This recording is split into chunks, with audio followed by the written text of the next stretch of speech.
Kodagu channel ವಾರ್ತೆಗಳ ಪ್ರಾಯೋಜಕರು Muliya Keshav Bhat and sons, ಚಿನ್ನಾಭರಣಗಳ ಬೃಹತ್ ಮಳಿಗೆ, ಮಡಿಕೇರಿ, ಗೋಣಿಕೊಪ್ಪ, ಪುತ್ತೂರು, ಬೆಳ್ತಂಗಡಿ, ಬೆಂಗಳೂರು. ಹೋಮ್ಸ್ಕೇಪ್ ಫರ್ನಿಚರ್ಸ್, ಕೊಡಗಿಗೆ ಸಮೀಪದ ವಿಶಾಲವಾದ ಮಳಿಗೆ, ಪಯ್ಯಾವೂರ್, ಕೇರಳ. ಶಾರದಾ ಜ್ಯುವೆಲರ್ಸ್, ಕೊಡಗಿನ ಸಾಂಪ್ರದಾಯಿಕ ಆಭರಣಗಳ ಬೃಹತ್ ಮಳಿಗೆ, Aras road, Mysuru. A to Z supermarket, Vishwamanava double road, Kuvempu Nagar, Mysuru. SLV Promax, corn mix and corn products, Kushalnagar. Prashant furnitures, ನಿಮ್ಮ ಅಂದದ ಮನೆಗೆ ಚಂದದ ಪೀಠೋಪಕರಣಗಳ ಮಳಿಗೆ, industrial area, Madikeri. Fabins family restaurant, ಬೆಕಾಚಿ resto cafe, always cell tower, Kohinoor ರಸ್ತೆ, ಮಡಿಕೇರಿ.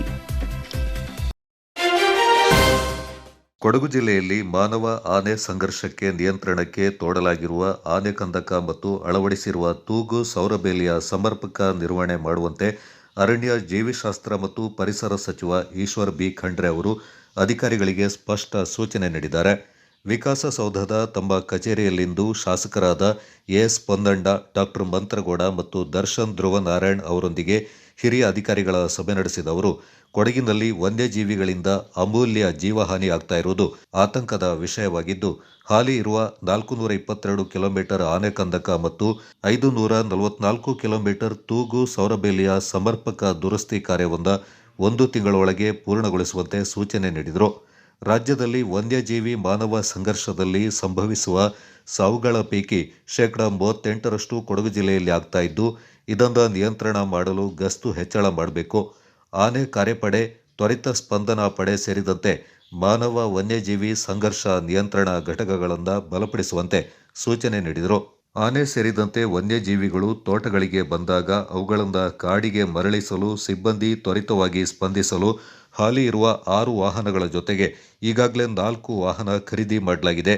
ಇಂದು ಹೆಚ್ಚುವರಿಯಾಗಿ 4 ವಾಹನವನ್ನು ಖರೀದಿಸಿ ಸ್ಥಳೀಯ ಉತ್ಸಾಹಿ ಯುವಕರನ್ನು ಹೊರಗುತ್ತಿಗೆ ಆಧಾರದಲ್ಲಿ ಕಾರ್ಯಪಡೆಗೆ ಸೇರ್ಪಡೆ ಮಾಡಿಕೊಂಡು ಹೆಚ್ಚು ಕ್ರಿಯಾಶೀಲವಾಗಿ ಕಾರ್ಯನಿರ್ವಹಣೆ ಮಾಡುವಂತೆ ಈಶ್ವರ್ ಖಂಡ್ರೆ ಅವರು ಸೂಚನೆ ನೀಡಿದರು.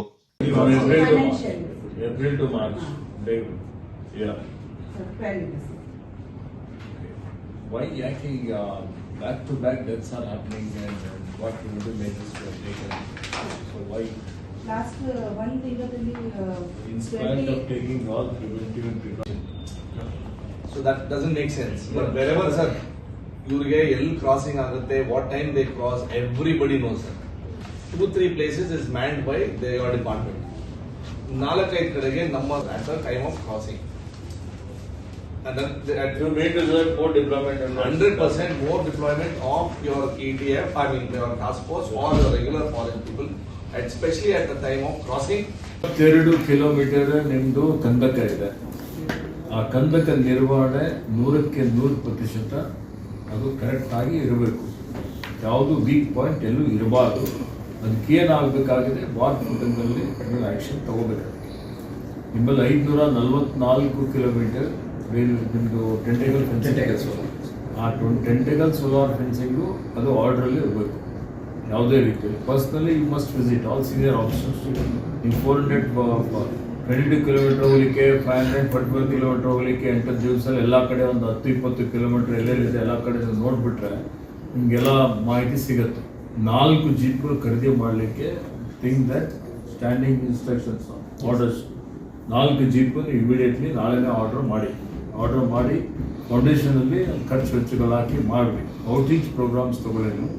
ಔಟ್ರೀಚ್ ಪ್ರೋಗ್ರಾಮ್ಸ್ ಎಲ್ಲೆಲ್ಲಿ 100s ಇದೆ, ಫ್ರಿಂಜ್ ಆಫ್ ದ ಫಾರೆಸ್ಟಲ್ಲಿ ಅಫೆಕ್ಟೆಡ್ ಏರಿಯಾ ಇದೆ, ಅಲ್ಲಿ ಹೋಗಿ ಎಲ್ಲೆಲ್ಲಿ ಒಂದೊಳ್ಳೆ ಲೈಟಿಂಗ್ ವ್ಯವಸ್ಥೆ ಬೇಕಾ ಅಥವಾ ಶಾಲೆ, ಅಂಗನವಾಡಿ, ಸಮಥಿಂಗ್ ಟ್ರೈನಿಂಗ್ ಅಥವಾ ಮಹಿಳಾ ಸ್ವಸಹಾಯ ಸಂಘಗಳಿಗೆ ವಿಶ್ವಾಸದಲ್ಲಿ ತೆಗೆದುಕೊಂಡು ಮಾಡುವಂಥ ಮೀಟರ್ ನಿಮ್ಮದು ಕಂದಕ ಇದೆ. ಆ ಕಂದಕ ನಿರ್ವಹಣೆ 100% ಅದು ಕರೆಕ್ಟಾಗಿ ಇರಬೇಕು.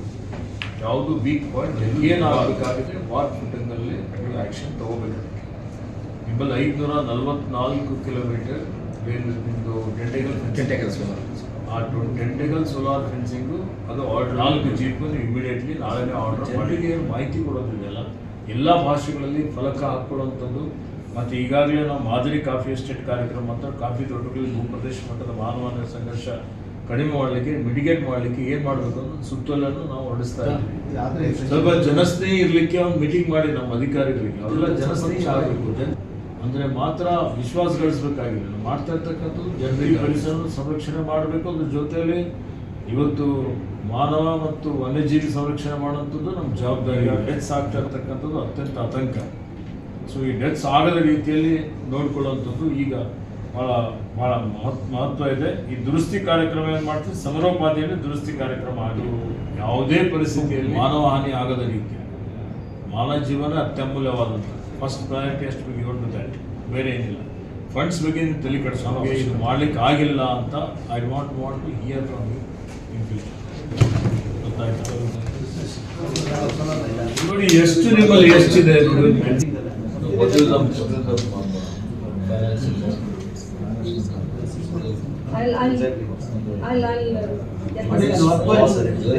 ಸ್ವಲ್ಪ ದುಡ್ಡಿದ್ರೆ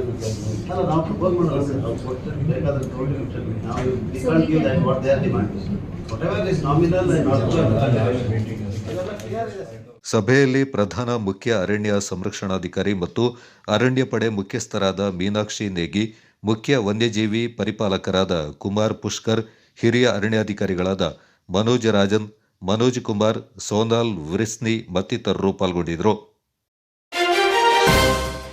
ರಾಜ್ಯಾದ್ಯಂತ ಎಸ್ಎಸ್ಎಲ್ಸಿ ಪರೀಕ್ಷೆ ಬುಧವಾರದಿಂದ ಆರಂಭಗೊಂಡಿದೆ. ವಿದ್ಯಾರ್ಥಿಗಳು ಪರೀಕ್ಷೆ ಬರೀತಾ ಇದ್ದಾರೆ. ಆದರೆ ಕೊಡಗು ಜಿಲ್ಲೆಯ ಶಾಲೆಯೊಂದರ 2 ವಿದ್ಯಾರ್ಥಿಗಳಿಗೆ ವರ್ಷವಿಡೀ ಓದಿದ್ರೂ ಪರೀಕ್ಷೆ ಬರೆಯುವ ಭಾಗ್ಯ ಇಲ್ಲವಾಗಿದೆ. ಎಸ್ಎಸ್ಎಲ್ಸಿ ವಿದ್ಯಾರ್ಥಿ ಜೀವನದ ದೊಡ್ಡ ಘಟ್ಟ. ಎಸ್ಎಸ್ಎಲ್ಸಿ ಪರೀಕ್ಷೆ ಪಾಸ್ ಆಗಲು ವರ್ಷವಿಡೀ ವಿದ್ಯಾರ್ಥಿಗಳು ತಪಸ್ಸು ಮಾಡ್ತಾರೆ. ಅದರಂತೆ ಈ ವರ್ಷವೂ ಪರೀಕ್ಷೆಯ ದಿನ ಬಂದಿದೆ. ರಾಜ್ಯಾದ್ಯಂತ ಎಸ್ಎಸ್ಎಲ್ಸಿ ವಿದ್ಯಾರ್ಥಿಗಳು ಮೊದಲ ದಿನದ ಪರೀಕ್ಷೆಯನ್ನು ಬರೆದಿದ್ದಾರೆ. ಆದರೆ ಕೊಡಗು ಜಿಲ್ಲೆಯ ಬೆಟ್ಟಗೇರಿಯ ಉದಯ ಪ್ರೌಢಶಾಲೆಯ 2 ವಿದ್ಯಾರ್ಥಿಗಳ ಪಾಲಿಗೆ ಈ ಪರೀಕ್ಷೆಯ ಭಾಗ್ಯ ದೊರೆತಿಲ್ಲ. ಶಾಲಾ ಆಡಳಿತ ಮಂಡಳಿಯ ನಿರ್ಲಕ್ಷ್ಯವೋ ಟೆಕ್ನಿಕಲ್ ಸಮಸ್ಯೆಯೋ ಗೊತ್ತಿಲ್ಲ. ವಿದ್ಯಾರ್ಥಿಗಳಿಗೆ ಹಾಲ್ ಟಿಕೆಟ್ ಸಿಕ್ಕಿಲ್ಲ. ಇದರಿಂದ ರೊಚ್ಚಿಗೆದ್ದ ಪೋಷಕರು ಶಾಲೆಯ ಮುಂದೆ ಪ್ರತಿಭಟನೆ ನಡೆಸಿದರು.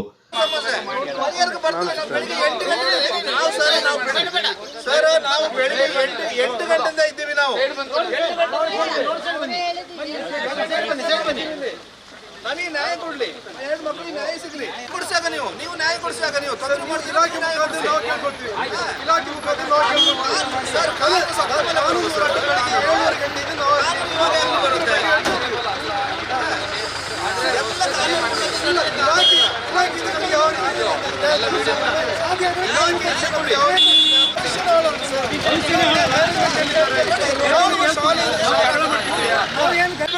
ಅವ್ರೇನ್ ಮಾಡ್ತಾರೆ, ಅದು ಸಪೋರ್ಟ್ ಕೊಟ್ಟಿರ್ತಾನೆ. ಈ ಕಾರ್ ಯಾರ್ದು ನಿಮ್ದ? ಸ್ವಲ್ಪ ಕಾರ್ ಮುಂದೆ ಕಾರ್ ತಗೊಂಡ್ಬಿಡಿ. ಇವನೇ ಬ್ಲಾಕ್ ಮಾಡೋದು ಬೇಡ.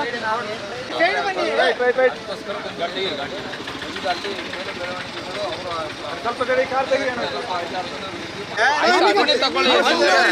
ನಮಗೆ ಏನು ಕೊಟ್ಟಿದ್ದಾರೆ, ಅವ್ರು ಬರ್ಲಿ. ನಮ್ಮ ಮಕ್ಕಳು ಅವರ ಮಕ್ಕಳು ಅಂತ ಇಲ್ಲ. ಇವಾಗ ನೋಡಿ, ಅವರು ಶಾಲೆಗೆ ಹೋಗ್ಬಿಟ್ಟು ಏಕ್ದಮಿ. ಆದ್ರಿಂದ ನೀವು ನಮ್ಮ ಬಗ್ಗೆ ಏನು ಕಾನೂನು ಹೋರಾಟ, ನಾವು ಯಾವುದನ್ನು ಒಂದು ಹಲ್ಲೆ ಆಗಲಿ ಯಾವುದು ಇದಾಗಲಿ ಯಾವುದಕ್ಕೂ ಹೋಗೋದಿಲ್ಲ. ಇದಕ್ಕೆ ಸಂಬಂಧಪಟ್ಟ ಅಧಿಕಾರಿಗಳು ಎಲ್ಲಿವರೆಗೆ ಬರ್ತಾರೆ ನಾವು ಅಲ್ಲಿವರೆಗೆ ನಾವು ಇಲ್ಲಿ ಹೋರಾಟ ಮಾಡ್ತೀವಿ. ನೀವು ಅಷ್ಟೇ ಮ್ಯಾನೇಜ್ಮೆಂಟ್ ಕಳಿಸಿ, ಇದರ ಅಧ್ಯಕ್ಷರನ್ನು ಕಳಿಸಿ, ಇದರ ಅಡ್ಮಿನಿಸ್ಟ್ರೇಷನ್ ಕಳಿಸಿ, ಶಿಕ್ಷಣ ಇಲಾಖೆಯವ್ರನ್ನ ಕಳಿಸಿ. ಸರ್ ನೀವು ಬಂದು ಎಷ್ಟು ಟೈಮ್ ಆಯ್ತು? ಸರ್ ನಾ ಕೇಳಿದ್ರೆ ನೀವು ಬಂದ್ಬಿಟ್ಟು ಎಷ್ಟು ಟೈಮ್ ಆಯ್ತು? ನಾವೇನಾದ್ರೂ ಮಾಡಿದೀವಾ? ನೀವು ಮಾಹಿತಿ ಮಾಡಿಲ್ಲ, ಇನ್ನು ಮಾಡಬೇಡಿ. ರಸ್ತೆ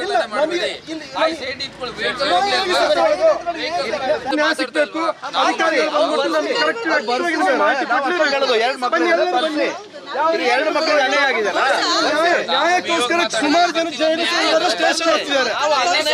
ನೋಡಿ, ಶಿಕ್ಷಣಕ್ಕೋಸ್ಕರ ಒಂದು ಮಕ್ಕಳಿಗೋಸ್ಕರ ಜೈಲಿಗೆ ಹೋಗುದಾರೆ, ಜೈಲಿಗೆ ಹೋಗ್ಲಿಕ್ಕೂ ರೆಡಿ ಇದ್ದೀವಿ. ಯಾಕೆಂತ ಹೇಳಿದ್ರೆ ನಾವು ಒಂದು ಅನ್ಯಾಯ ಮಾಡಲಿಲ್ಲ, ಒಂದು ಶಾಲೆಗೆ ಯಾವುದೇ ಒಂದು ಡ್ಯಾಮೇಜ್ ಮಾಡಲಿಲ್ಲ. ನಮಗೆ 7:30 ಗಂಟೆಯಿಂದ ನಮಗೆ ಒಂದು ಸ್ಪಷ್ಟವಾದ ಒಂದು ಮಾಹಿತಿ ಕೊಡಲು ಮ್ಯಾನೇಜ್ಮೆಂಟ್ ಆಗಲಿ ಶಿಕ್ಷಣ ಇಲಾಖೆ ಆಗಲಿ ಅಧಿಕಾರಿಗಳನ್ನ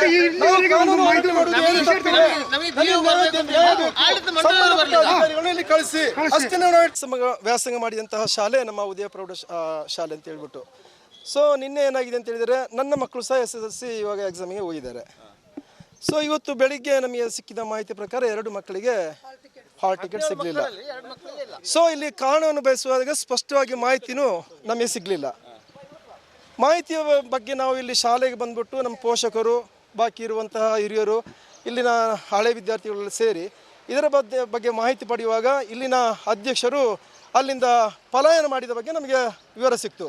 ಸೊ ನಾವೆಲ್ಲಿ ಇವಾಗ ಸೇರಿದ್ದೀವಿ. ಸೊ ನಮಗೆ ಒಂದು ನ್ಯಾಯಯುತವಾಗಿ ಆ ಮಕ್ಕಳಿಗೆ ಶಿಕ್ಷಣ ಇದು ಪರೀಕ್ಷೆ ಬರೀಬೇಕು, ಅದಕ್ಕೋಸ್ಕರ ನಾವಿಲ್ಲಿ ಸೇರಿದ್ದೀವಿ. ಏನು ಕಾರಣ ಕೊಡ್ತಿದ್ದಾರೆ? ಕಾರಣ ಏನು ಅಂತೇಳಿದರೆ ಉದಯ ಆಂಗ್ಲ ಮಾಧ್ಯಮ ಶಾಲೆ ಅಂತ ಹೇಳ್ಬಿಟ್ಟು ನಾವು ಇಲ್ಲಿ ಅದಕ್ಕೆ ಪರವಾನಗಿ ಇಲ್ಲ ಅಂತ ಹೇಳ್ಬಿಟ್ಟು ಒಂದು ಮಾಹಿತಿ 1-2 ವರ್ಷ ಮುಂಚೆ ಸಿಕ್ತು. ಸೊ ನಮಗೆ ನಮ್ಮನ್ನು ಪೇರೆಂಟ್ಸ್ಗಳನ್ನು ಕಳಿಸಿಬಿಟ್ಟು ಆ ನಂತರ ದಿನಗಳಲ್ಲಿ ನಮಗೆ ಕೋರ್ಟ್ ಮುಖಾಂತರ ಆದೇಶ ಬಂದಿದೆ, ನೀವು ಯಾವ ಭಯಪಡೋದು ಬೇಡ ಅಂತ ಹೇಳ್ಬಿಟ್ಟು ನಮಗೆ ಸಹ ಭರವಸೆ ಮುಖಾಂತರ ಎಲ್ಲ ಮಕ್ಕಳನ್ನು ಸೊ ಇದರ ಬಗ್ಗೆ ಹಾಲ್ ಟಿಕೆಟ್ ಇದೆ ಅಲ್ವಾ, ಅದನ್ನು ಸಹ ನಾವು ಕೇಳಿದ್ದೇವೆ. ಆ ಸಂದರ್ಭದಲ್ಲಿ ಇಲ್ಲ ನಮ್ಮ ಹತ್ರ ಇದೆ, ನಾವು ಜೋಪಾನವಾಗಿ ನಮ್ಮ ಬಸ್ಸಲ್ಲಿ ನಾವು ಕರ್ಕೊಂಡು ಹೋಗ್ಬಿಟ್ಟು ಅವ್ರನ್ನ ಪರೀಕ್ಷೆ ಮಾಡಿಸ್ತೀವಿ ಅಂತೇಳಿ ಕರ್ಕೊಂಡೋಗಿದ್ದಾರೆ. ಆ ನಂತರದ ಬೆಳವಣಿಗೆಯಲ್ಲಿ ಇವತ್ತು ಗೊತ್ತಾಗಿರೋದು 2 ಮಕ್ಕಳಿಗೆ ಇದು ಸಿಕ್ಕಲಿಲ್ಲ ಅಂತೇಳಿ. 17 ಮಕ್ಕಳಲ್ಲಿ 15 ಮಕ್ಕಳಿಗೆ ಬಂದಿದೆ, ಪರ್ಮಿಷನ್ ಬಂದಿದೆ, ಇನ್ನು 2 ಮಕ್ಕಳಿಗೆ ಬಂದಿಲ್ಲ. ಯಾಕೆ ಅಂತ ಹೇಳ್ತಾರೆ ಅವರು ನಾವು ಅದನ್ನು ಪ್ರಶ್ನೆ ಮಾಡ್ತಾರೆ ಬಂದಿದ್ದೀವಿ. ಪ್ರಶ್ನೆ ಮಾಡಿದ ಬಂದರೂ ಸಮೇತ ಹಾಲ್ ಟಿಕೆಟ್ ಬಂದಿದೆ, ಮಕ್ಕಳು ಅದನ್ನು ಹಾಳು ಮಾಡ್ತಾರೆ, ಆ ಥರ ಒಂದು ರೀಸನ್ ಕೊಟ್ಕೊಂಡು ಬಂದರು. ನಿನ್ನೆ ಅವ್ರದ್ದು ಹೆಡ್ ಮಾಸ್ಟರ್ನ ಕೇಳೋ ಹೊತ್ತಿಗೆ ಅವ್ರು ಹೇಳಿದ್ರು ಅದರ ಆಡಳಿತ ಈಗ ಮಾಡ್ತಾ ಇದ್ರಲ್ಲ ಅನುದೀಪ್ ಅವರು ಬಂದುಬಿಟ್ಟು ಹಾಲ್ ಟಿಕೆಟ್ ಕೊಡ್ತಾರೆ ಅಂತ ಹೇಳಿದರು. ನಾವು ಅದನ್ನು ಒಪ್ಕೊಂಡ್ವಿ. ಅವರು ಒಂದು ಸ್ಕೂಲ್ ನಡೆಸ್ತಾ ಇದ್ದಾರೆ, ಏನು ಕೊಡ್ಬೋದು ಅಂತ ಹೇಳಿಬಿಟ್ಟು ಅವರು ಸಾಯಂಕಾಲ ತನಕ ಬಂದಿಲ್ಲ. ಇವತ್ತು ಬೆಳಿಗ್ಗೆ ನಮ್ಮ ಮಕ್ಕಳ ಜೊತೆಲ್ಲ ನಿನ್ನ ಸಾಯಂಕಾಲ ಹೇಳಿ ಕಳಿಸಿದ್ದಾರೆ, ನೀವು ಅದನ್ನು ಹಾಳು ಮಾಡ್ತೀರಾ, ನಾಳೆ ಬೆಳಿಗ್ಗೆ ನಾವು ಬಸ್ಸಲ್ಲಿ ಹೋಗೋತ್ತಿಗೆ ಅದನ್ನು ಕೊಡ್ತೀವಿ ತಗೊಂಡು. ನಾವು ಬೆಳಿಗ್ಗೆ ನಾನು ಮಗಳನ್ನ ಕರ್ಕೊಂಡು ಬರೋ ಹೊತ್ತಿಗೆ ನನಗೆ ನಮ್ಮ ಊರಿನವರೊಬ್ಬರು ಫೋನ್ ಮಾಡಿದ್ರು, ಈ ಥರ ಸಮಸ್ಯೆ ಆಗಿದೆ, ನಿನ್ನ ಮಗಳಿಗೆ ಹಾಲ್ ಟಿಕೆಟ್ ಬಂದುಂಟ ಅಂತ. ಅದನ್ನು ನಾನು ಹೇಳಿದೆ, ನನಗೆ ಹಾಲ್ ಟಿಕೆಟ್ ಸಿಕ್ಕಿಲ್ಲ, ಸ್ಕೂಲ್ ಇವತ್ತು ಬೆಳಿಗ್ಗೆ ಕೊಡ್ತಾರೆ ಅಂತ ಹೇಳ್ಬಿಟ್ಟು ನಾನು ಹೇಳಿದೆ. ಇಲ್ಲಿ ಬಂದು ನೋಡೋತ್ತಿಗೆ ಪರಿಸ್ಥಿತಿ ವಿಕೋಪಕ್ಕೆ ಹೋಗಿದೆ. 15 ಮಕ್ಕಳಿಗೆ ಬಂದಿದೆ, ಇನ್ನು 2 ಮಕ್ಕಳಿಗೆ ಬಂದಿಲ್ಲ. ಇವತ್ತು ಬೆಳಿಗ್ಗೆ ಎಲ್ಲ ಮಕ್ಕಳಿಗೆ ಇವತ್ತು ಬೆಳಿಗ್ಗೆ ಅದು ನಾನು ಬಲಾತ್ಕಾರದಲ್ಲಿ ಒಂದು ಫೋಟೋನೂ ತೊಗೊಂಡಿದ್ದೀನಿ, ನನ್ನ ಮಗಳದನ್ನು ತೊಗೊಂಡಿದ್ದೀನಿ. ಬಾಕಿ ಈ 2 ಮಕ್ಕಳಿಗೆ ಸಿಕ್ಕಿಲ್ಲ. 1 ವಾರಕ್ಕೆ ಮುಂಚೆ ಬರಬೇಕಿತ್ತು, ಅವ್ರು ಹೇಳಿದ್ರು ಬೆಳಗ್ಗೆ ಕೊಡ್ತೀನಿ ಅಂತ ಹೇಳಿದ್ರು. ನಿನ್ನೆ ಸ್ಕೂಲಿಂದ ನೋಡ್ತಿದ್ದೀನಿ 15 ಮಕ್ಕಳಿಗೆ ಸಿಕ್ಕಿದೆ, ನಮಗೆ 2ರಿಗೆ ಮಾತ್ರ ಸಿಕ್ಕಿಲ್ಲ. ವೆಬ್ಸೈಟಲ್ಲಿ ಹೊಡೆದು ನೋಡುವಾಗ ನಮಗೆ ಟಿ ಸಿ ಕೊಟ್ಟಿದೆ ಅಂತ ಹೇಳಿದ್ದಾರೆ, ಮತ್ತು ಅವನಿಗೆ ಎಂಥ ಪ್ರಾಬ್ಲಮ್ ಇದೆ ಅಂತ ಹೇಳಿದ್ರು, ಅಟೆಂಡೆನ್ಸ್ ಶಾರ್ಟೇಜ್ ಇದೆ. ಇಲ್ಲ ಬೇರೆ 10 ದಿವಸ ರಜೆ ಆಗಿದ್ದು ಅದಲ್ಲಿ ಬರ್ತಿದೆ 75% ಅಟೆಂಡೆನ್ಸ್ ಇಲ್ಲ ಅಂತ ಬರ್ತಿದೆ ನಂಬರಲ್ಲಿ. ಆ ನಂಬರಲ್ಲಿ ಇವೊಂದು ಟಿ ಸಿ ಕೊಟ್ಟಿದೆ ಅಂತ ಬರ್ತಿದೆ, ಅದು ಪೇರೆಂಟ್ಸಿಗೆ ಗೊತ್ತಿದೆ ಅಂತ. ಅವ್ರಿಗೆ ಕೇಳುವಾಗ ಟಿ ಸಿ ಕೊಟ್ಟಿಲ್ಲ. ಯಾವುದು ಅವ್ರು ಹೇಳಿಲ್ಲ. ಇವ್ ನೆನ್ನೆ ಸಾಯಂಕಾಲ 7ವರೆಗೆ ಫೋನ್ ಮಾಡಿಬಿಟ್ಟು ಕರೆಸಿದ್ದು ಪೇರೆಂಟ್ಸನ್ನು. ಇವ್ರದ್ದು ಬರ್ತಿಲ್ಲ, ಏನು ಮಾಡೋದು, ಇನ್ನು ಸೋಮವಾರದ ಎಕ್ಸಾಮೇ ಬರ್ಸ್ಬೇಕು ಕಾಣಿಸುತ್ತೆ, ಈ ಎಕ್ಸಾಮ್ ಬರೆಯೋಕ್ಕಾಗಲ್ಲ ಅಂತ. ಇನ್ನೊಂದು ಎಕ್ಸಾಮ್ ಈಗ ಏಪ್ರಿಲಲ್ಲಿ ಬರೆದ್ರೆ ಫೇಲ್ ಅಂತ ಬರ್ತದೆ ಈಗ ಕನ್ನಡ, ಏನು ಮಾಡೋದು?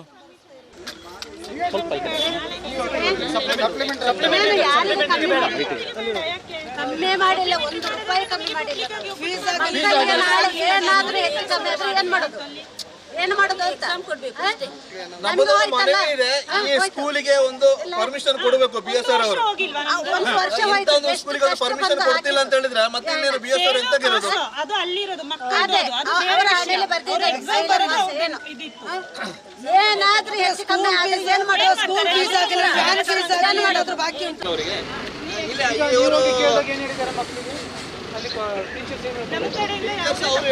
ಅಸಲಿಗೆ ಉದಯ ಪ್ರೌಢಶಾಲೆಯ ಲೈಸೆನ್ಸ್ ಸಮಸ್ಯೆ ಇದೆ ಅನ್ನೋ ಮಾತುಗಳು ಇದೆ. ಕಳೆದ ವರ್ಷವೂ ಹೀಗೆ ಹಾಲ್ ಟಿಕೆಟ್ ಸಿಗದೆ ಕೋರ್ಟ್ ಕಚೇರಿ ಅಂತೆಲ್ಲ ನಡೆದು ಕಡೆಗೂ ವಿದ್ಯಾರ್ಥಿಗಳು ಪರೀಕ್ಷೆ ಬರೆದಿದ್ರಂತೆ. ಆದರೆ ಈ ಬಾರಿ ಅಂತ ಸಮಸ್ಯೆ ಇಲ್ಲ ಅಂತ ಶಾಲಾ ಆಡಳಿತ ಮಂಡಳಿ ಪೋಷಕರಿಗೆ ಹೇಳಿತಂತೆ. ಹೀಗಾಗಿ ಶಾಲೆಯನ್ನ ನಂಬಿ ಮಕ್ಕಳನ್ನು ಓದಿಸಿದ್ದ ಪೋಷಕರಿಗೆ ಈ ಬಾರಿಯೂ ಶಾಲಾ ಆಡಳಿತ ಮಂಡಳಿ ಶಾಕ್ ಕೊಟ್ಟಿದೆ. 17 ವಿದ್ಯಾರ್ಥಿಗಳಲ್ಲಿ 15 ವಿದ್ಯಾರ್ಥಿಗಳಿಗೆ ಹಾಲ್ ಟಿಕೆಟ್ ಸಿಕ್ಕಿದ್ದು 2ರಿಗೆ ಸಿಕ್ಕಿಲ್ಲ. ಶಾಲಾ ಆಡಳಿತ ಮಂಡಳಿಯನ್ನ ಕೇಳಿದ್ರೆ ಅದು ನಮ್ಮ ಸಮಸ್ಯೆ ಅಲ್ಲ, ಶಿಕ್ಷಣ ಇಲಾಖೆಯ ಟೆಕ್ನಿಕಲ್ ಸಮಸ್ಯೆ ಅಂತಿದೆ. ಆದರೆ ಶಿಕ್ಷಣ ಇಲಾಖೆ ಅಧಿಕಾರಿಗಳನ್ನ ಕೇಳಿದ್ರೆ ಅದು ಸ್ಯಾಟ್ನಲ್ಲಿ ಶಾಲೆ ಎಂಟ್ರಿ ಮಾಡದ ನಿರ್ಲಕ್ಷ್ಯದಿಂದ ಹೀಗಾಗಿದೆ ಅಂತಿದ್ದಾರೆ.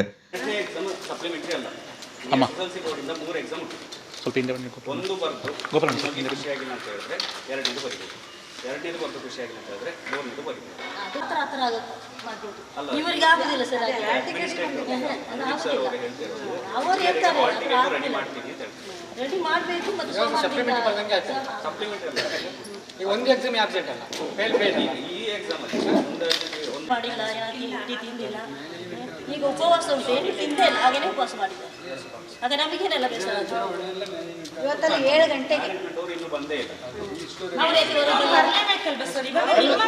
ನೀವು ಹೊಣೆ ತಗೊಂಡಿದ್ದು ಮಾಡ್ತಾ ಇದ್ದೀರಾ. ನೀವು ಪಾಪ ಏನ್ ಮಾಡಕ್ಕಾಗಲ್ಲ, ನೀವು ಹೆಚ್ಚಮ್ಮ. ಹೌದು, ನಿಮ್ನ ನಾವು ತಪ್ಪು ಹೇಳ್ತಾ ಇದ್ದೀವಿ. ಬರ್ತಾರೆ, ಇವಾಗ ಹೇಗೆ ಬರ್ತಾ ಇಲ್ಲ? ಕುಡ್ಕೊಂಡು ಬಂದ್ಬಿಟ್ಟು ಮೈಕಲ್ಲಿ ಮಾತಾಡಕ್ಕೆ ಎಷ್ಟು ಹುಷಾರಿದ್ದಾರೆ. ಇವಾಗ ಎಲ್ಲಿ ಹೋಯ್ತು ಅವ್ರದ್ದು? ನಿಮ್ಮಲ್ಲಿ ಫಸ್ಟ್ ಸ್ಟ್ಯಾಂಡರ್ಡ್ ಇಂದ 10th ಸ್ಟ್ಯಾಂಡರ್ಡ್ ತನಕ ಫೀಸ್ ಕಟ್ಟಿಲ್ಲದಿದ್ರೆ ಎಕ್ಸಾಮ್ ಕೊಡಲ್ಲ.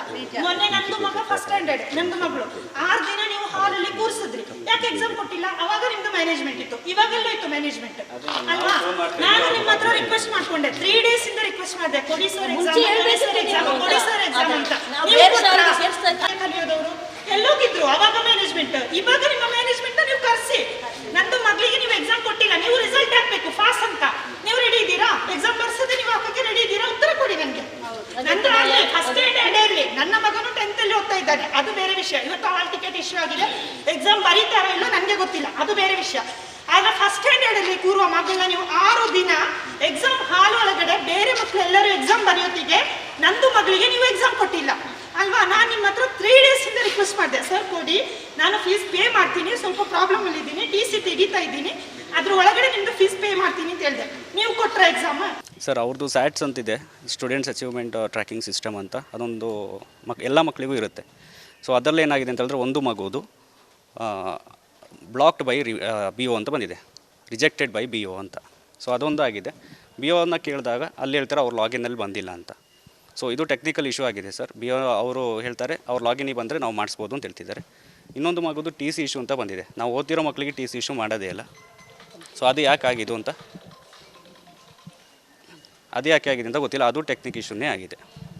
ಇದು ಯಾವಾಗ ಗೊತ್ತಾಗಿತ್ತು ಸರ್ ನಿಮಗೆ? ನಮಗೆ ನಿನ್ನೆ ಗೊತ್ತಾಗಿದ್ದು ಸರ್. ಹಾಲ್ ಟಿಕೆಟ್ ಕೊಡಲಿಕ್ಕೆ ಇಷ್ಟು ದಿವಸ ಫಸ್ಟೇ ಕೊಡ್ತಾರಲ್ಲ? ಅಲ್ಲ, ಅವ್ರದ್ದು ಬಂದಿಲ್ಲ ಸರ್. ಈಗ ಆರ್ಡ್ರ್ ಆಗಿದ್ದು ಮೊನ್ನೆ, ಕೋರ್ಟ್ ಆರ್ಡ್ರ್ ಮೊನ್ನೆ.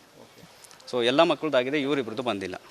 ಕೋರ್ಟ್ ಆರ್ಡ್ರ್ ಏನಕ್ಕೆ ಕೋರ್ಟಿಗೆ ಅಂದರೆ ಈ ಮಕ್ಕಳಿಗೆ ಎಕ್ಸಾಮ್ ಬರ್ಸ್ಲಿಕ್ಕೋಸ್ಕರ, ಅಂದರೆ SSLC ಎಕ್ಸಾಮ್ ಬರ್ಸ್ಲಿಕ್ಕೋಸ್ಕರ ಕೋರ್ಟಿಗೆ ರಿಕ್ವೆಸ್ಟ್ ಮಾಡಿದ್ವಿ. ಕೋರ್ಟ್ ಆರ್ಡ್ರ್ ಕೂಡ ಎಲ್ಲ ಮಕ್ಕಳಿಗೂ ಎಕ್ಸಾಮ್ ಕೊಡಬೇಕು ಅಂತ ಇದೆ. ಉದಯ ಎಜುಕೇಷನ್ ಸೊಸೈಟಿ ಅಂಡರಲ್ಲಿ ಬರೋ ಎಲ್ಲ ಮಕ್ಕಳಿಗೂ ಕೂಡ ಎಕ್ಸಾಮ್ಸ್ ಬರೆಯೋಕ್ಕೆ ಯಾವುದೇ ತೊಂದರೆ ಮಾಡಬಾರ್ದು ಅಂತ ಈ ಕಾಪಿ BOಗೂ ಹೋಗಿದೆ, ಸ್ಟೇಟ್ ಬೋರ್ಡ್ ಕಮಿಷನರ್ಗೂ ಹೋಗಿದೆ, ಡೈರೆಕ್ಟ್ರಿಗೂ ಹೋಗಿದೆ, DDP ಅವ್ರಿಗೂ ಹೋಗಿದೆ. ಒಟ್ಟಿನಲ್ಲಿ ಅದೇನೇ ಆಗಲಿ, ಶಾಲೆಯ ಆಡಳಿತ ಮಂಡಳಿಯ ನಿರ್ಲಕ್ಷ್ಯವೋ ಅಥವಾ ಇಲಾಖೆಯ ಟೆಕ್ನಿಕಲ್ ಸಮಸ್ಯೆಯೋ ಗೊತ್ತಿಲ್ಲ, ಇಬ್ಬರು ವಿದ್ಯಾರ್ಥಿಗಳಿಗಂತೂ SSLC ಪರೀಕ್ಷೆ ಬರೆಯದ ಪರಿಸ್ಥಿತಿ ನಿರ್ಮಾಣಗೊಂಡಿದೆ.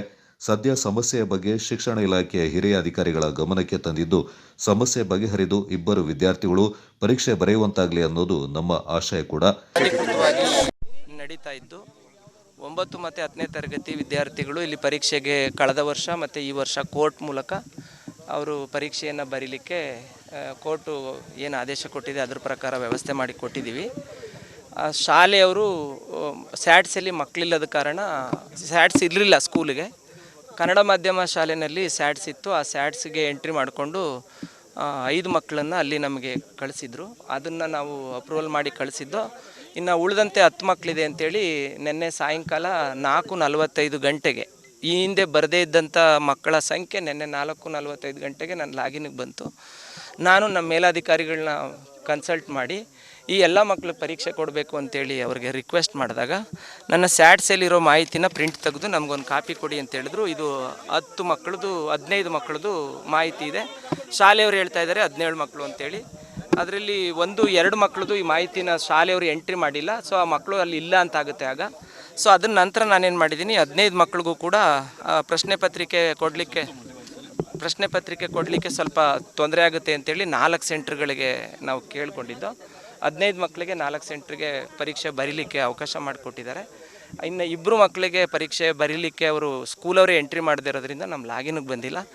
ಈ ವಿಷಯವನ್ನು ನಾನು ಮೇಲಾಧಿಕಾರಿಗಳಿಗೆ ಪತ್ರ ಬರೆದು ಅಗತ್ಯ ಕ್ರಮ ಏನು ಬೇಕೋ ಇಲಾಖೆಯಿಂದ ಅದನ್ನು ಮಾಡಿಸ್ಲಿಕ್ಕೆ ಕ್ರಮ ಮಾಡ್ತೀನಿ. Thank you sir.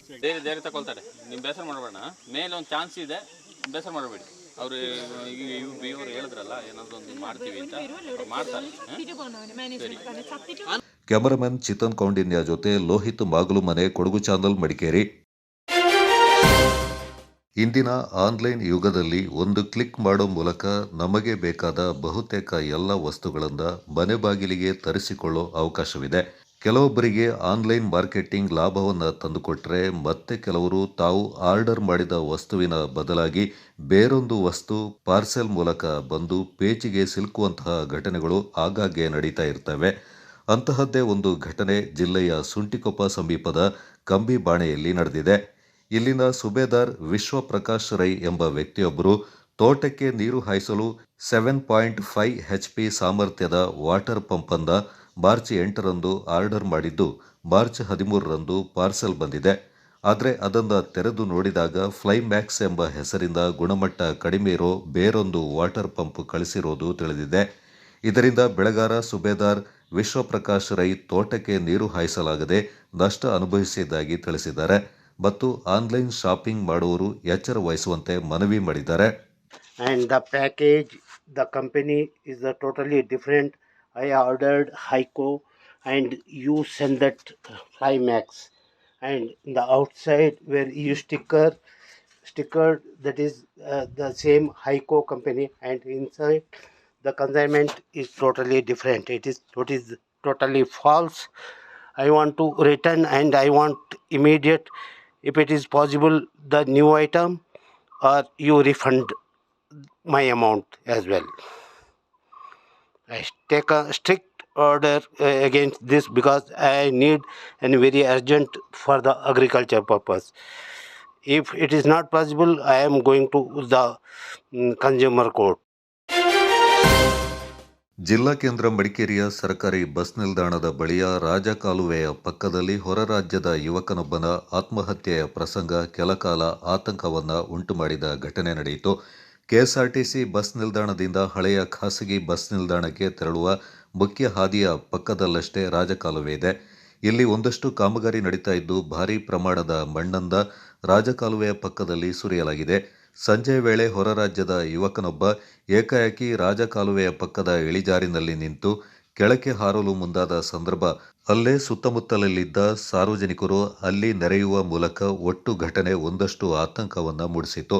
ಸಾರ್ವಜನಿಕರು ಸ್ಥಳದಿಂದ ಹಿಂದಕ್ಕೆ ಸರಿಯುವಂತೆ ಹೇಳ್ತಾ ಇದ್ದಂತೆಯೇ ಯುವಕ ಅದ್ಯಾವುದರ ಗೊಡವೆ ಇಲ್ಲದೆ ಕಾಲುವೆಗೆ ಜಿಗಿದಿದ್ದ.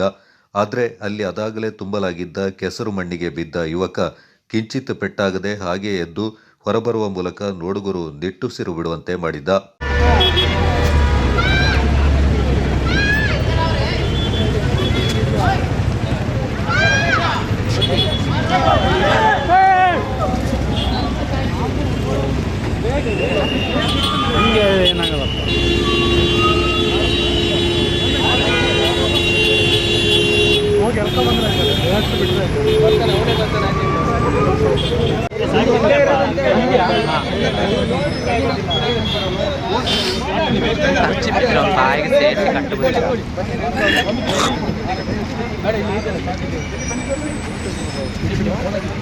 ಇವಾಗ ಎಲ್ಲಿ ಹೋಗೋಣ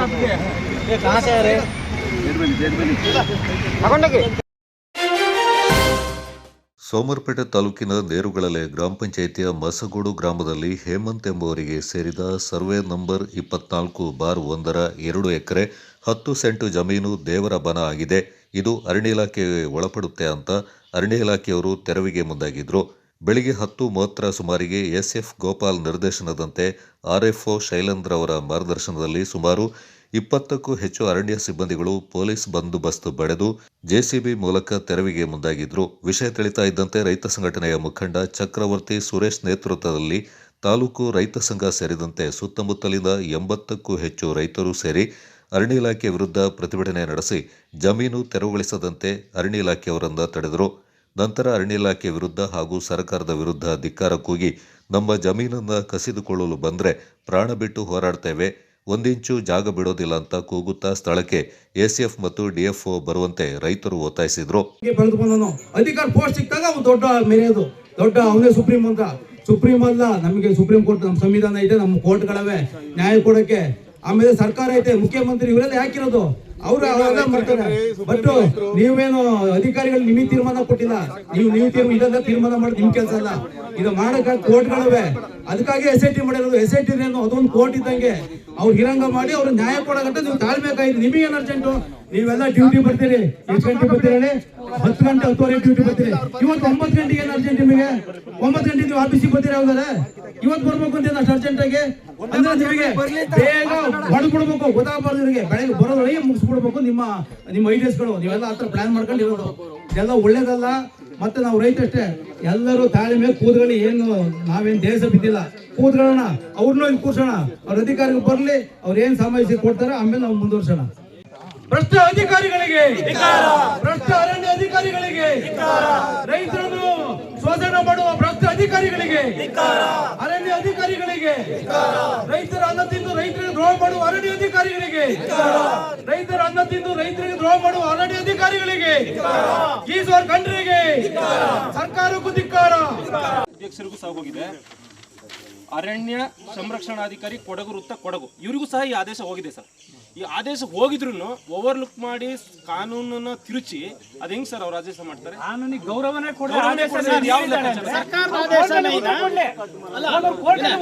ನಿಮಗೆ ಸರ್ಕಾರ ಆದೇಶ ಮೇಲ ಅಥವಾ ನಿಮ್ ಎಸಿಎಫ್ ಆದೇಶ ಮೇಲ ನೀವ್ ಹೇಳಿ ಸರ್. ಈಗ ಸರ್ ಇನ್ನೂ ಒಂದು ವಿಚಾರ ಗೊತ್ತುಂಟಾ ನಿಮಗೆ ಸರ್? ಇಲ್ಲಿ ಕೇಳಿ, ಅರಣ್ಯ ಅಂತ ಬರ್ಬೇಕಾದ್ರೆ ಸರ್ ನಮ್ಮ ಕೃಷಿ ಜಮೀನು, ನಮ್ಮ ಮಾತು ಕೇಳಿ, ನಮ್ಮ ಕೃಷಿ ಜಮೀನು ಅರಣ್ಯ ಅಂತ ಆಗ್ಬೇಕಾದ್ರೆ ಅದಕ್ಕೆ ಸೆಕ್ಷನ್ಸ್ಗಳನ್ನ ಫಾರ್ಮ್ಯಾಲಿಟೀಸ್ ನಡೆಯುತ್ತೆ ಕಾರ್ಯಕ್ರಮ. ಸೆಕ್ಷನ್ 17 ಆಗದೇನೆ ನೀವು ಹೇಗೆ ಅದಲ್ಲ ಅರಣ್ಯ ಅಂತ ಮಾಡಿದ್ರಿ ಸರ್? ನಿಮಗೆ ಗೊತ್ತಿರ್ತಕ್ಕಂಥ ಒಂದು ಬೇಸಿಕ್ ನಾಲೆಡ್ಜ್ ನಮ್ಮ ರೈತರು ಹೇಳ್ತಕ್ಕಂಥದ್ದು ಬೇಕಾ? ಸೆಕ್ಷನ್ 17 ಆಗಿದೆಯಾ?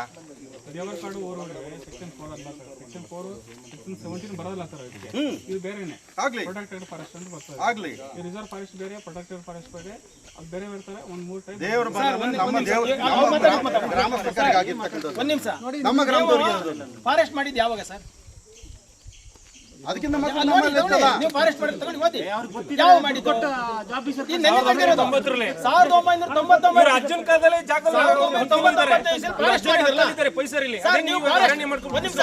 ಸರ್ ಒಂದ್ ನಿಮಿಷ ಕೇಳಿ ಸರ್, ನೀವು ಅದನ್ನ ಕೇಳಿಸ್ಬೇಡಿ, ಇದು ಕೇಳಿ ಸರ್. 1999 ಇಸಲಿ ನೀವು ಇದು ಫಾರೆಸ್ಟ್ ಅಂತ ಆಗಿದ್ಯಾ? ನಿಮ್ಮ ಹತ್ರ ಆದೇಶ ಏನಾರು ಇದೆಯಾ ಸರ್? ನೋಟಿಸ್ ಏನಾರು ಮಾಡಿದ್ರಾ? ಫಾರೆಸ್ಟ್ ಅಂತ ಮಾಡಬಹುದು ಅಂತ ಹೇಳಿದ್ರೆ 1906ನೇ ಇಸ್ವಿ ಇದೆ. ಅದು ಮಾಡ್ಬೇಕಾದ್ರೆ 17 ಆಗ್ಬೇಕು. ನೀವು ಜಾಗ ಪರಿಶೀಲನೆ ಮಾಡಿದಿರಾ? ಇಲ್ಲ. ನಿಮ್ಮ ಹತ್ರ ಏನಾಗಿ ಪರಿಶೀಲನೆ ಸರ್ವೆ ಆಗಿದ್ಯಾ? ಎಲ್ಲಿದೆ? 99 ಆಗಿದ್ಯಾ? 99 ಆಗಿದ್ಯಾ? ಸರ್ವೆ ಎಲ್ಲ ಆಗಿಲ್ಲ. ಸ್ವಲ್ಪ ಯೋಚನೆ ಮಾಡಬೇಕು. ಯೋಚನೆ ಮಾಡಿ ಕಾಲಿಡಿ ಮುಂದೆ. ನಾವೆಲ್ಲ ಕೊಡಗು ಇದು ಹೇಳ್ಬಿಟ್ಟು ಮಾಡಿರಲ್ಲ, ಮಾಡ್ಬಿಟ್ಟು ಹೇಳೋರು ನಾವು. ರಾತ್ರಿ ನೋಟಿಸ್ ಕೊಟ್ಬಿಟ್ಟು ಜನ ಸೇರಲ್ಲ ಅಂತ ಸರ್. ಎಲ್ಲ ಎಜುಕೇಟೆಡ್ ಇದಾರೆ. ಏನ್ ಡಿಗ್ರಿ ತಗೊಂಡು ಡಿಪಾರ್ಟ್ಮೆಂಟ್ ಸೇರ್ಬಿಟ್ಟು ದೊಡ್ಡ ಸುಪ್ರೀಂಗಳು ಹುಡ್ತಾರೆ. ನಾವು ಸುಪ್ರೀಮು, ನಾವೆಲ್ಲ ಕೇಳ್ಕ ನೀವಿರ್ಬೇಕು. ನಮ್ಮ ಕೇಳಕ್ ಬರೋದಲ್ಲ ನೀವು. ನಾವು ಸುಪ್ರೀಮು, ನೀವು ಎಲ್ಲಿಂದ ಬಂದ್ರೆ ಸಂಬಳ ಬಂದಿರೋ ನಮಗೆ ಬರ್ತು ಹುಡ್ತ. ನಾವು ಸುಪ್ರೀಂ ಇಲ್ಲಿ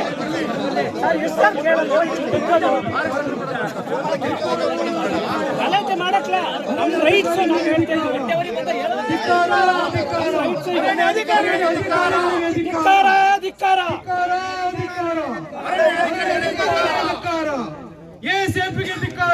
ಸರ್ ನೋಡಿ ಸರ್, ಸೈನ್ ಇದೆಯಾ? ಸಿಎಫ್ಗೂ ಧಿಕ್ಕಾರ. ಸೈನ್ ಇದೆಯಾ? ನೋಡಿ ಸರ್, ಹಿಂದೆ ಯಾವ ಅಂಕಲ್ ಸೈನ್ ಮಾಡಬೇಕು? ಅರಣ್ಯ ಇಲಾಖೆಗೆ ಧಿಕ್ಕಾರ. ಎಲ್ಲಿ ಸೈನ್ ಅಲ್ಲಿ ಸರ್? ಅರಣ್ಯ ಮಂತ್ರಿಗೂ ಧಿಕ್ಕಾರ. ಒಂದು ನಿಮಿಷ ಪೂರ್ತಿ ಮಾಡಿ.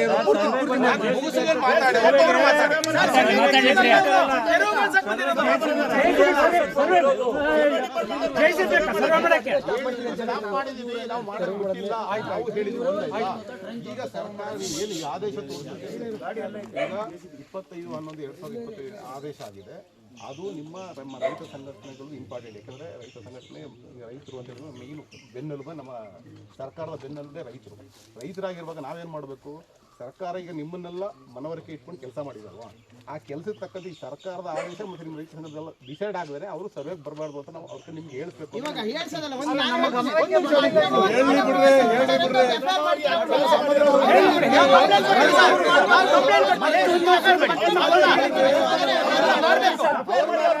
ಕೇಸ್ ಹಾಕ್ತೀವಿ. ಆದೇಶ ವಿರೋಧ ಮಾಡಬಾರ್ದು ಅಂತ.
ಅರಣ್ಯ ಮಿನಿಸ್ಟರ್ ಈಶ್ವರ್ ಖಂಡ್ರೆಗೆ ರೈತರ ಮೇಲೆ ದಬ್ಬಾಳಿಕೆ ನಡೆಸುತ್ತಿರುವ ಅರಣ್ಯ ಇಲಾಖೆಗೆ, ರೈತರ ಮೇಲೆ ವಿನಾಕಾರಣ ಅರಣ್ಯ ಇಲಾಖೆ ದಬ್ಬಾಳಿಕೆ ನಡೆಸುತ್ತಿರುವ ಅರಣ್ಯ ಇಲಾಖೆಗೆ ಅಯೋಗ್ಯ ಈಶ್ವರ್ ಖಂಡ್ರೆ ಅಂತ ಹೇಳ್ರಿ.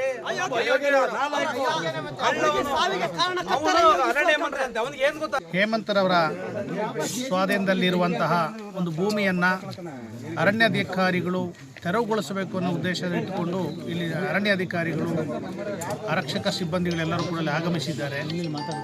ಈ ಒಂದು ಸಂದರ್ಭದಲ್ಲಿ ಅರಣ್ಯಾಧಿಕಾರಿಗಳು ಮತ್ತು ಆರಕ್ಷಕ ಸಿಬ್ಬಂದಿಗಳು ಇಲ್ಲಿ ಬಂದಿರುವಂಥದ್ದು ಒಂದು ಸಂದರ್ಭದಲ್ಲಿ ಗ್ರಾಮಸ್ಥರು ಮತ್ತು ಅದೇ ರೀತಿ ರೈತ ಪದಾಧಿಕಾರಿಗಳು, ರೈತ ಸಂಘದ ಅಧ್ಯಕ್ಷರು, ಪದಾಧಿಕಾರಿಗಳು ಎಲ್ಲರೂ ಕೂಡ ಇದ್ರ ಬಗ್ಗೆ ಕೂಲಂಕುಷವಾದಂಥ ಚರ್ಚೆ ಮಾಡಿ ಸರ್ಕಾರದ ಆದೇಶ ಇದೆ, ಇವತ್ತು ಒಂದು ಕಮಿಟಿಯನ್ನು ರಚನೆ ಮಾಡಿ ತೆರವುಗೊಳಿಸಲಿಕ್ಕೆ ಕಮಿಟಿಯ ಶಿಫಾರಸಿನ ಮೇಲೆ ಆಗಬೇಕು ಅಂತ ಹೇಳುವಂಥದ್ದು ಅಶೆಟ್ಟಿ ಕಮಿಟಿಯನ್ನು ತೀರ್ಮಾನ ಮಾಡಿದ ನಂತರನೇ ತೆರವುಗೊಳಿಸಬೇಕು ಅಂತ ಇದ್ದರೂ ಕೂಡ ಈ ಒಂದು ಹಂತದಲ್ಲಿ ತಾರಾತುರಿಯಲ್ಲಿ ಅರಣ್ಯಾಧಿಕಾರಿಗಳು ಹೇಮಂತರವರ ಸ್ವಾಧೀನದಲ್ಲಿರುವಂತಹ ಏನು ಜಾಗವನ್ನು ಬಿಡಿಸಲಿಕ್ಕೋಸ್ಕರ ಬಂದಿದ್ದಾರೆ. ಇದು ನಾವೆಲ್ಲರೂ ಕೂಡ ಖಂಡನೆಯನ್ನು ವ್ಯಕ್ತಪಡಿಸುತ್ತೇವೆ.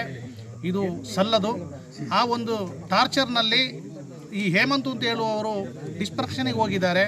ಆ ವ್ಯಕ್ತಿಗೆ ಒಂದು ಮಾನಸಿಕ ಒಂದು ಅಸ್ವಸ್ಥ ಥರ ಮನುಷ್ಯ ವರ್ತಿಸ್ತಿದ್ದಾನೆ. ಇದು ಆಗಬಾರದು. ಇದಕ್ಕೆಲ್ಲವೂ ಕೂಡ ಹೊಣೆ ಯಾರಾಗ್ತಾರೆ ಅಂತ ಹೇಳಿದರೆ ಅರಣ್ಯ ಅಧಿಕಾರಿಗಳು ಮತ್ತು ಸರ್ಕಾರ ಇದಕ್ಕೆ ನೇರ ಹೊಣೆ ಆಗಬೇಕಾಗ್ತದೆ.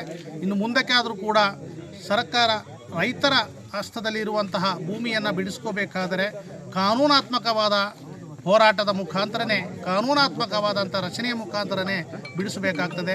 ಅದಲ್ಲದೆ ನಿಮ್ಮ ಉದ್ದೇಶವನ್ನು ಇಟ್ಟುಕೊಂಡು, ಯಾವುದೋ ಒಂದು ಉದ್ದೇಶ ಇಟ್ಟುಕೊಂಡು ಇಂತಹ ಭೂಮಿಯನ್ನು ಬಿಡಿಸಲಿಕ್ಕೆ ಬಂದರೆ ಖಂಡಿತವಾಗಿ ರೈತಾಪಿ ವರ್ಗಗಳು ನಾವೆಲ್ಲರೂ ಕೂಡ ಸುಮ್ಮನೆ ಪ್ರತಿಭಟನೆ ಮಾಡ್ತೇವೆ.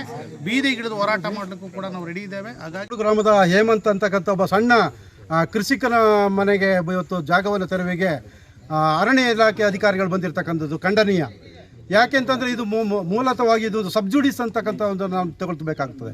ಯಾಕೆಂತಂದರೆ ಅನುಪಾಲನಾ ವರದಿಗಾಗಿ ಅನುಪಾಲನಾ ಸಮಿತಿಯನ್ನು ರಚಿಸಿ ಸರ್ಕಾರಕ್ಕೆ ಆ ವರದಿ ಸೇರುವ ಮೊದಲೇ ಇವರು ಏಕಾಏಕಿ ತಮ್ಮ ಪ್ರವೇಶವನ್ನು ಕೈಗೊಂಡಿರ್ತಕ್ಕಂಥದ್ದು, ಪ್ರವೇಶ ಮಾಡಲಿಕ್ಕೆ ಬಂದಿರತಕ್ಕಂಥದ್ದು ಅಕ್ಷಮ್ಯ ಮತ್ತು ಖಂಡನೀಯ. ಈ ಒಂದು ಸಂದರ್ಭದಲ್ಲಿ ನಾವು ಇಡೀ ಗ್ರಾಮಸ್ಥರು ತಾಲೂಕಿನಾದ್ಯಂತ ಇಲ್ಲಿ ಬಂದಿರತಕ್ಕಂಥ ಎಲ್ಲ ರೈತಾಪಿ ವರ್ಗದವರು ಇವತ್ತು ನಾವು ಇವರಿಗೆ ಒಂದು ತಡೆಯನ್ನು ಹಾಕಿ ನಾವು ಇಲ್ಲಿ ದಿಗ್ಬಂಧನವನ್ನು ಹಾಕಿದ್ದೇವೆ. ನಾವು ಅವರು ಹಿರಿಯ ಅಧಿಕಾರಿಗಳು ಇಲ್ಲಿಗೆ ಸ್ಥಳಕ್ಕೆ ಆಗಮಿಸುವವರೆಗೂ ಕೂಡ ನಾವು ಇಲ್ಲಿಂದ ಕದಲೋದಿಲ್ಲ. ನಾವು ಅವಿರತವಾದ ಹೋರಾಟವನ್ನು ಮಾಡಲಿಕ್ಕೆ ಸಿದ್ಧವಾಗಿ ಬಂದಿದ್ದೇವೆ ಅನ್ನೋದನ್ನು ಈ ಮೂಲಕ ನಾವು ರೈತ ಸಂಘದ ಜಿಲ್ಲಾ ಉಪಾಧ್ಯಕ್ಷನಾದಂಥ ಹೂವಯ್ಯ ನಾನು ಈ ಮೂಲಕ ಅಧಿಕಾರ ಕಿರುಕುಳಕ್ಕೆ ನಮ್ಮ ಹೇಮಂತ್ ಅಂತ ಹೇಳೋರ ಈ ಜಾಗದ ಮಾಲೀಕರು ಅಸ್ತವ್ಯಸ್ತರಾಗಿದ್ದಾರೆ.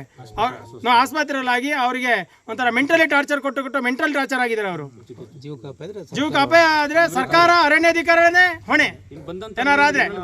ರೈತ ಸಂಘದ ಜಿಲ್ಲಾ ಉಪಾಧ್ಯಕ್ಷ ಹೂವಯ್ಯ, ರೈತ ಮುಖಂಡರಾದ ದಿನೇಶ್ ಮತ್ತಿತರ ಪ್ರಮುಖರು ಈ ಸಂದರ್ಭ ಪಾಲ್ಗೊಂಡಿದ್ದರು. ನಾಪೋಕ್ಲುವಿನ ಕರ್ನಾಟಕ ಪಬ್ಲಿಕ್ ಶಾಲೆಯಲ್ಲಿ 2025-26ನೇ ಸಾಲಿನ 10ನೇ ತರಗತಿಯ ಮೊದಲ ದಿನದ ಪರೀಕ್ಷೆಯನ್ನು ಯಶಸ್ವಿಯಾಗಿ ನಡೆಸಲಾಯಿತು. ಪರೀಕ್ಷಾ ಕೇಂದ್ರದಲ್ಲಿ ನಾಪೋಕ್ಲು ವಿಭಾಗದ ಆಂಗ್ಲ ಮಾಧ್ಯಮ ಸೇರಿದಂತೆ ಒಟ್ಟು 11 ಶಾಲೆಯ ವಿದ್ಯಾರ್ಥಿಗಳು ಪಾಲ್ಗೊಂಡಿದ್ದರು. ಇದರಲ್ಲಿ ಗಂಡು ಮಕ್ಕಳು 193, ಹೆಣ್ಣು ಮಕ್ಕಳು 178 ಸೇರಿದಂತೆ ಒಟ್ಟು 371 ವಿದ್ಯಾರ್ಥಿಗಳು ಪರೀಕ್ಷೆಗೆ ನೋಂದಾಯಿಸಿಕೊಂಡಿದ್ದಾರೆ. ಮೊದಲ ದಿನದ ಪರೀಕ್ಷೆಗೆ ನೋಂದಾಯಿಸಿಕೊಂಡಿದ್ದ 3 ಖಾಸಗಿ ವಿದ್ಯಾರ್ಥಿಗಳು ಗೈರಾಗಿದ್ದು, ಉಳಿದ 368 ವಿದ್ಯಾರ್ಥಿಗಳು ಮೊದಲ ದಿನದ ಪರೀಕ್ಷೆಯನ್ನು ಬರೆಯಲು ಹಾಜರಾಗಿದ್ದಾರೆ.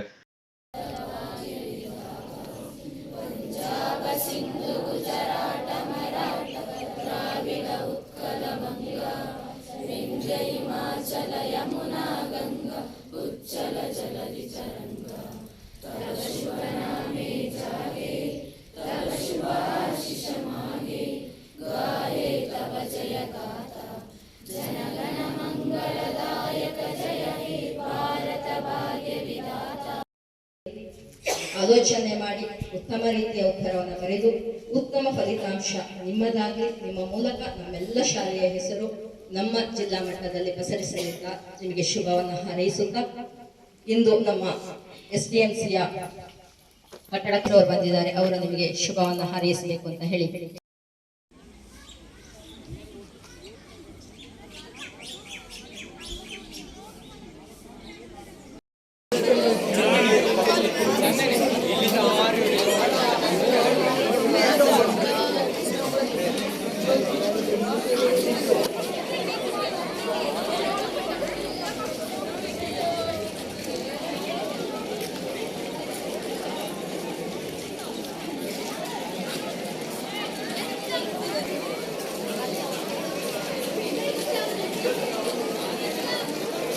ಶಾಲೆಯ ಸಿವಿಲ್ ಕಾಮಗಾರಿ ಮೇಲುಸ್ತುವಾರಿ ಉಪಸಮಿತಿ ಅಧ್ಯಕ್ಷ KA ಹ್ಯಾರಿಸ್ ಮಾತನಾಡಿ, ವಿದ್ಯಾರ್ಥಿಗಳು ಉತ್ತಮ ಅಂಕವನ್ನು ಪಡೆದು ತೇರ್ಗಡೆಯಾಗಲು ನಿರಂತರ ಶ್ರಮಪಟ್ಟು ಎಲ್ಲ ರೀತಿಯ ತಯಾರಿ ನಡೆಸಿ ಶಿಕ್ಷಕರ ಮತ್ತು ಪೋಷಕರ ಸಲಹೆ ಸೂಚನೆಗಳೊಂದಿಗೆ ಪರೀಕ್ಷೆಗೆ ಹಾಜರಾಗಿದ್ದೀರಾ.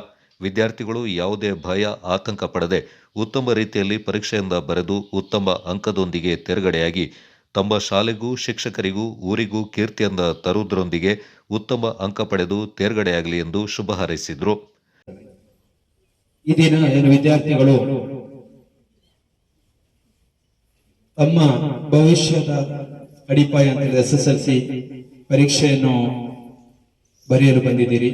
ತಾವುಗಳು ತಮಗೆ ತಮ್ಮ ವರ್ಷ ಪೂರ್ತಿ ಶಿಕ್ಷಕರು ಯಾವ ರೀತಿ ಪರಿಶ್ರಮ ಪಟ್ಟು ತಮ್ಮನ್ನು ಉತ್ತಮ ಪ್ರಜೆಯಾಗಲು ಹಾಗೂ ಒಳ್ಳೆಯ ಅಂಕದೊಂದಿಗೆ ತೇರ್ಗಡೆಯಾಗಿ ತಮ್ಮ ಶಿಕ್ಷಕರಿಗೆ, ನಮ್ಮ ಶಾಲೆಗೆ, ನಮ್ಮ ಪೋಷಕರಿಗೆ, ಊರಿಗೆ ಕೀರ್ತಿ ತರುವ ಉದ್ದೇಶದಿಂದ, ತಮ್ಮ ಭವಿಷ್ಯ ಉಜ್ವಲವಾಗುವ ಉದ್ದೇಶದಿಂದ ಅವರು ಪರಿಶ್ರಮ ಪಟ್ಟಿದ್ದಾರೆ.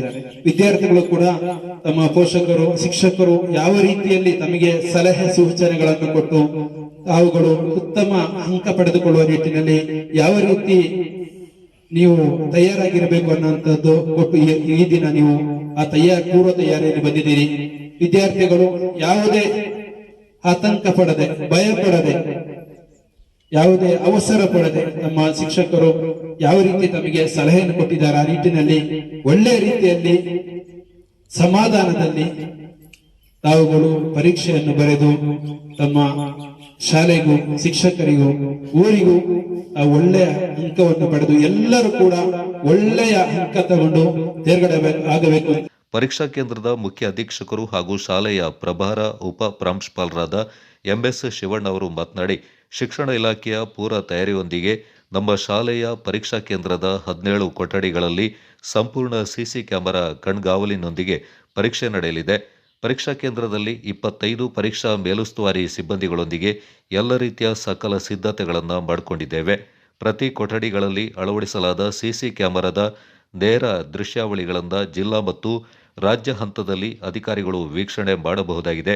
ಈ ಸಾಲಿನಲ್ಲಿ ಕಟ್ಟುನಿಟ್ಟಿನ ಕ್ರಮದೊಂದಿಗೆ ಯಾವುದೇ ಗೊಂದಲ, ಭಯವಿಲ್ಲದೆ ಪರೀಕ್ಷೆ ಸುಸೂತ್ರವಾಗಿ ನಡೆಯಲಿದೆ ಎಂದು ಶಿವಣ್ಣ ಮಾಹಿತಿಯನ್ನು ನೀಡಿದರು. ನಮಸ್ಕಾರ.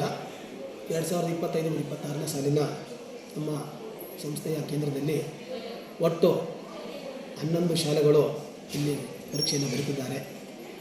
ಇಲಾಖೆಯ ಮಾರ್ಗದರ್ಶನದಂತೆ ನಾವು ಹಲವಾರು ಕ್ರಮಗಳನ್ನ ಕೈಗೊಂಡು ಭಾಳ ವ್ಯವಸ್ಥಿತವಾಗಿ ಒಂದು ಪರೀಕ್ಷಾ ಕೇಂದ್ರವನ್ನು ನಾವು ನಿರ್ಮಾಣ ಮಾಡಿದ್ದೀವಿ. ಯಾವುದೇ ವಿದ್ಯಾರ್ಥಿಗಳಿಗೆ ಭಯಪಡದೆ ಬಹಳ ಮುಕ್ತವಾದ ವಾತಾವರಣವನ್ನು ನಾವು ಕಲ್ಪಿಸಿಕೊಟ್ಟಿದ್ದೇವೆ. ಜೊತೆಗೆ ಎಲ್ಲ ಒಂದು ಕೊಠಡಿಗೆ CCTV ಮುಖಾಂತರನೇ ವಿದ್ಯಾರ್ಥಿಗಳು ಬರೀತಾರೆ. ಹಾಗಾಗಿ ನಮ್ಮ ಇಲಾಖೆಯಿಂದ ಒಟ್ಟು 25 ಕೊಠಡಿ ಮೇಲ್ವಿಚಾರಕರನ್ನು ನೇಮಿಸಿದೆ.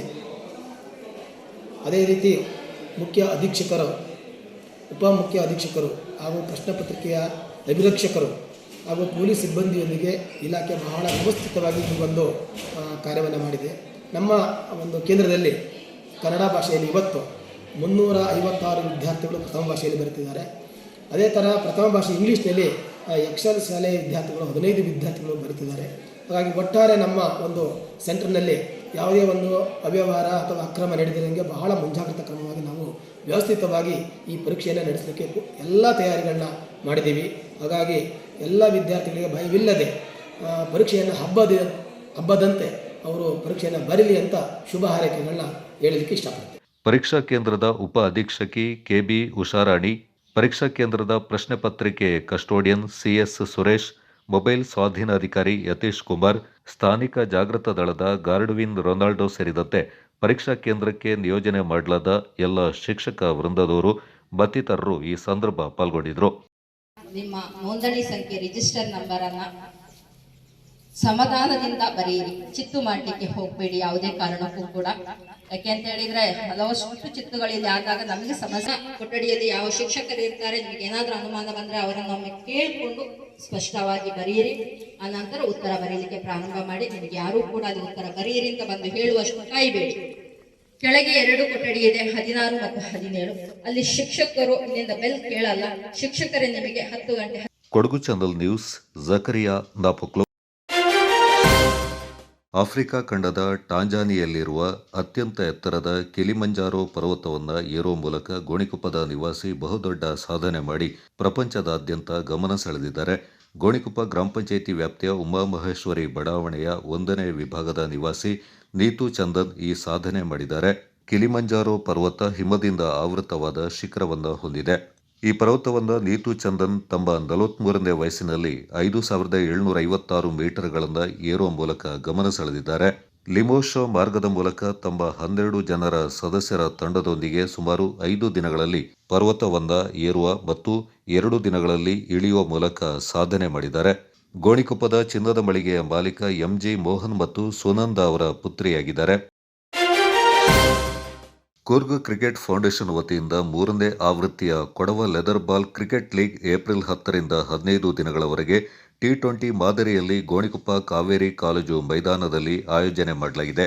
10 ತಂಡಗಳು ಪೈಪೋಟಿ ನಡೆಸಲಿದ್ದು ಸುಮಾರು 160 ಆಟಗಾರರು ಟೂರ್ನಿಯಲ್ಲಿ ಭಾಗವಹಿಸಲಿದ್ದಾರೆಂದು ಅಧ್ಯಕ್ಷ ಪುರಕಂಡ ಸುನಿಲ್ ತಿಳಿಸಿದ್ದಾರೆ. ಕೊಡವ ಜನಾಂಗದ ಯುವ ಸಮೂಹದಲ್ಲಿ ಲೆದರ್ ಬಾಲ್ ಆಟಗಾರರನ್ನ ದೇಶೀಯ ತಂಡ ಪ್ರತಿನಿಧಿಸುವಂತಾಗಬೇಕು ಎಂಬ ಕನಸಿನೊಂದಿಗೆ ಟೂರ್ನಿಯನ್ನು ಆಯೋಜನೆ ಮಾಡಲಾಗ್ತಾ ಇದ್ದು ವೃತ್ತಿಪರ ಕ್ರಿಕೆಟ್ಗೆ ಆದ್ಯತೆ ನೀಡಲಾಗ್ತಾ ಇದೆ ಎಂದರು. ವಿಜೇತ ತಂಡಕ್ಕೆ 2 ಲಕ್ಷ ನಗದು, ರನ್ನರ್ ಅಪ್ ತಂಡಕ್ಕೆ 1 ಲಕ್ಷ, 3ನೇ ತಂಡಕ್ಕೆ 50,000 ನಗದು ಬಹುಮಾನ ನೀಡಲಾಗುತ್ತೆ. ಪ್ರತಿ ಪಂದ್ಯದಲ್ಲಿ ಪಂದ್ಯ ಶ್ರೇಷ್ಠ, ಸರಣಿ ಶ್ರೇಷ್ಠ, best bowler, best batter, fielder, best catch, best keeper, hattrick, emerging player, fair play team ಪ್ರಶಸ್ತಿ ಮೂಲಕ ಪ್ರೋತ್ಸಾಹ ನೀಡಲಾಗ್ತಾ ಇದೆ ಎಂದರು. ಸುಮಾರು 30 ಲಕ್ಷ ರೂಪಾಯಿ ವೆಚ್ಚದಲ್ಲಿ ಟೂರ್ನಿ ನಡೀತಾ ಇದ್ದು ವೃತ್ತಿಪರ ಟೂರ್ನಿಯಿಂದಾಗಿ ಯಶಸ್ವಿ ಪಡೆದುಕೊಂಡಿದೆ. ಕೆಸಿಎ ವತಿಯಿಂದ ವೃತ್ತಿಪರ ತೀರ್ಪುಗಾರರು ಪಿಚ್ ಕ್ಯೂರೇಟರ್ ಮೂಲಕ ಪಿಚ್ ಸಿದ್ಧಪಡಿಸಿ ಭವಿಷ್ಯದಲ್ಲಿ ರಾಷ್ಟ್ರವನ್ನು ಪ್ರತಿನಿಧಿಸುವಂತ ಆಟಗಾರರಾಗಿ ಮೂಲಭೂತ ವ್ಯವಸ್ಥೆ ಕಲ್ಪಿಸಲಾಗ್ತಾ ಇದೆ ಎಂದರು.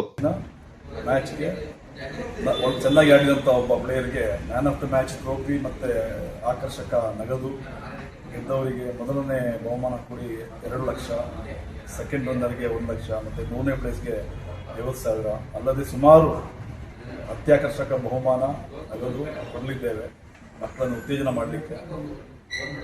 ಸೊ ಇಲ್ಲಿ ಟೂರ್ನಮೆಂಟಲ್ಲಿ ನಮ್ಮ ಸಹಪಾಠಿಗಳು ಹೇಳಿದಾಗೆ ಸುಮಾರು 160ಕ್ಕಿಂತ ಹೆಚ್ಚು ಪ್ಲೇಯರ್ನಲ್ಲಿ 30 ಬೆಸ್ಟ್ ಪ್ಲೇಯರ್ನ ಸೆಲೆಕ್ಟ್ ಮಾಡಿ ಅವರಲ್ಲಿಂದ ಒಂದು ಒಳ್ಳೆಯ ಪ್ರತಿಭೆಯನ್ನು ಆರಿಸಿ ಸುಮಾರು ಕ್ಲಬ್ಗಳು ಅಥವಾ ರಾಜ್ಯ ಮಟ್ಟ ಜಿಲ್ಲಾ ಮಟ್ಟ ಯಾವುದೆಲ್ಲ ಒಂದು ವೇದಿಕೆಯಲ್ಲಿ ಅವನ್ನ ಕಳಿಸಬೇಕು ಅದಕ್ಕೂ ನಾವು ಸಿದ್ಧಪಡಿಸ್ತೀವಿ. ಕೋಚಿಂಗ್ ಕ್ಯಾಂಪ್ ಕೂಡ ಕಡ್ಡಾಯವಾಗಿ ಮಾಡಬೇಕು ಅಂತ ಇದ್ದೇವೆ. ಈಗ ನಾವು 3 ವರ್ಷಗಳಿಂದ ನಮ್ಮೊಂದಿಗೆ ಇರುವಂತಹ ಮುಖ್ಯವಾದ ಬೆನ್ನೆಲುಬು ಅಂತ ಹೇಳ್ಬೋದು ತಂಡದ ಮಾಲೀಕರುಗಳು. ಸೊ ಒಂದನೇದಾಗಿ the Kodava tribe, team leverage, MTB royals, wood blasters, Kodava rising stars, ಹಾಗೆ ಬ್ಲೇಸ್ ಬ್ರಿಗೇಡ್,